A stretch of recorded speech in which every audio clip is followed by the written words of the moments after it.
Nah, ini kemarin saya mengalami kerugian di 31 juta rupiah ya.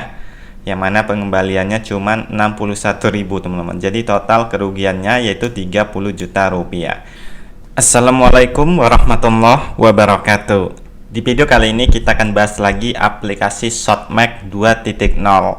Di video saya sebelumnya ada banyak yang berkomentar ya. Video lo ini terus bang, gue nungguin yang terbaru, misalnya CEO ketangkap atau apalah itu. Kemudian bikin konten cara melaporkan korban penipuan dong bang. Nah, berhubung saya sebelumnya itu pernah juga ditipu ya teman-teman, yaitu dari Dana Syariah Indonesia. Nah, ini tuh aplikasi investasi properti ya, yang mana ternyata itu juga penipuan teman-teman. Nah, padahal kalau kita lihat ya, ini sangat terpercaya sekali, sudah mempunyai izin OJK. Namun aplikasi yang sudah mempunyai izin OJK saja bisa bermasalah seperti ini, apalagi Shotmax yang tidak mempunyai izin OJK sama sekali teman-teman. Oke, di sini ketika saya mengalami kerugian atau penipuan dari Dana Syariah Indonesia, itu prosesnya sangat ribet sekali ya. Nah, yang mana kita harusnya itu mendaftar di Payuguban ya. Nah, saran saya kalian bisa masuk Payuguban ya. Misalnya Payuguban Korban Shotmax 2.0. Nah, kalian bisa ikuti di situ saja teman-teman. Kenapa? Karena nantinya lebih simpel ya. Nanti di Payuguban ini akan ada pengacara ya, yang mana dialah yang akan mengurus berkas-berkas kalian.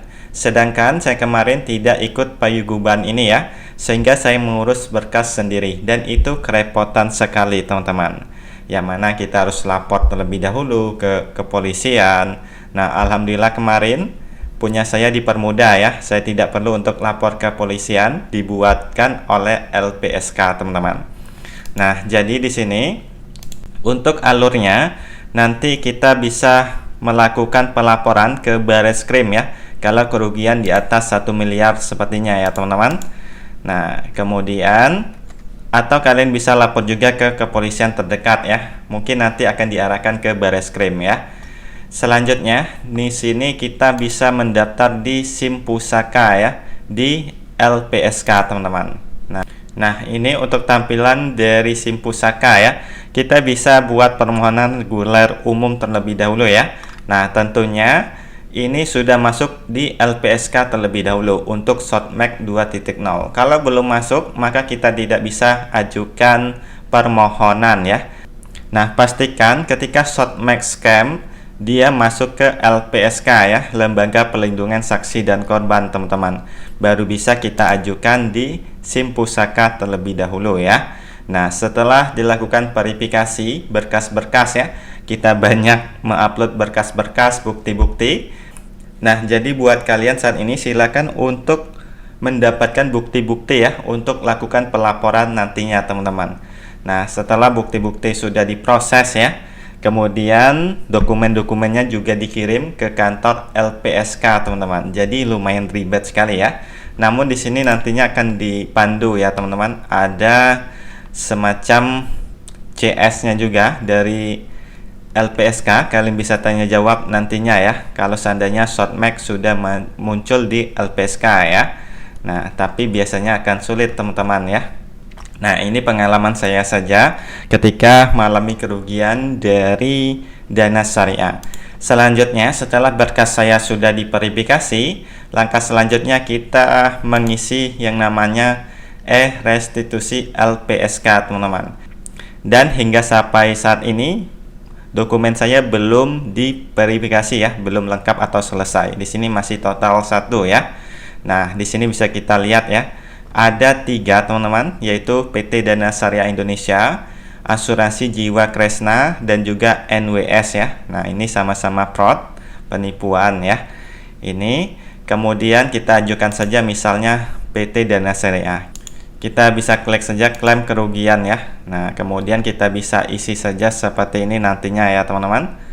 Oke, di sini karena saya sebelumnya sudah lakukan pengisian, jadi tidak usah lagi untuk kita isi ajukan permohonan restitusi lagi ya.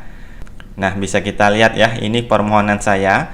Kemarin kita disuruh untuk upload surat permohonan, kemudian KTP, KK, surat pernyataan, surat keterangan korban. Nah, ini kemarin saya kendala di surat keterangan korban ya, karena saya melakukan pelaporan secara mandiri dan saya tidak lakukan pelaporan ke polisi, teman-teman.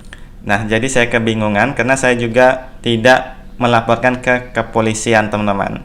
Kalau kalian menggunakan yang Payuguban, nanti surat keterangan korbannya akan diurus oleh kuasa hukumnya ya. Oke, di sini ada bukti-bukti yang lainnya ya.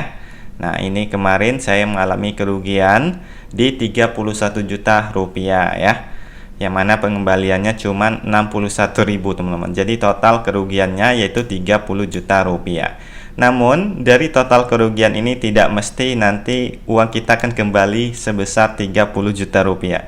Bisa saja hanya beberapa persen ya, tergantung dari aset yang disita oleh pihak yang berwenang ya, teman-teman. Aset dari Dana Syariah itu berapa? Nah, nanti dari total aset tersebutlah yang dikembalikan kepada seluruh lender. Kalau kita lihat ya, untuk Dana Syariah ini total kerugiannya hingga 1,4 triliun ya. Wow, ini sangat besar sekali, teman-teman. Dan hingga saat ini masih diadakan sidang-sidang ya, teman-teman. Nah, ini sidang kemarin 14 Agustus Kasut Prod Dana Syariah Indonesia. Oke. Semoga nanti proses sidangnya berjalan dengan lancar ya, dan uangnya secepatnya akan dikembalikan kepada seluruh korban termasuk saya. Namun pengalaman-pengalaman dari korban-korban sebelumnya itu proses pengembalian dana tidak semudah itu ya, teman-teman. Butuh waktu beberapa tahun. Nah, jadi akan sangat lama sekali nanti uang kita bisa kembali. Walaupun bisa kembali, uangnya juga tidak 100%. Jadi harap berhati-hati ya buat kalian yang sudah investasikan uang ke Sotmek 2.0. Pengalaman saya sebelumnya membahas aplikasi Ponzi seperti ini. Untuk aplikasi penipuan Ponzi seperti ini, itu jarang sekali uangnya akan kembali, teman-teman. Nanti beritanya akan hilang begitu saja ya. Jadi tidak ada pelaporan, tidak ada kelanjutannya ya. Karena banyak sekali aplikasi Ponzi yang sudah saya bahas di video-video saya sebelumnya, itu hilang begitu saja untuk uangnya, teman-teman. Tidak ada kembali sepeser pun ya. Jadi harap berhati-hati buat kalian yang sudah investasikan uang di Sotmek 2.0. Cepat atau lambat pasti nanti akan scam. Sekarang sudah kelihatan ya, sudah banyak yang merasa dirugikan oleh aplikasi Sotmek 2.0 ini. Oke, mungkin sekian saja video sekali ini. Semoga ada manfaatnya. Sampai jumpa di video saya selanjutnya. Wassalamualaikum warahmatullahi wabarakatuh.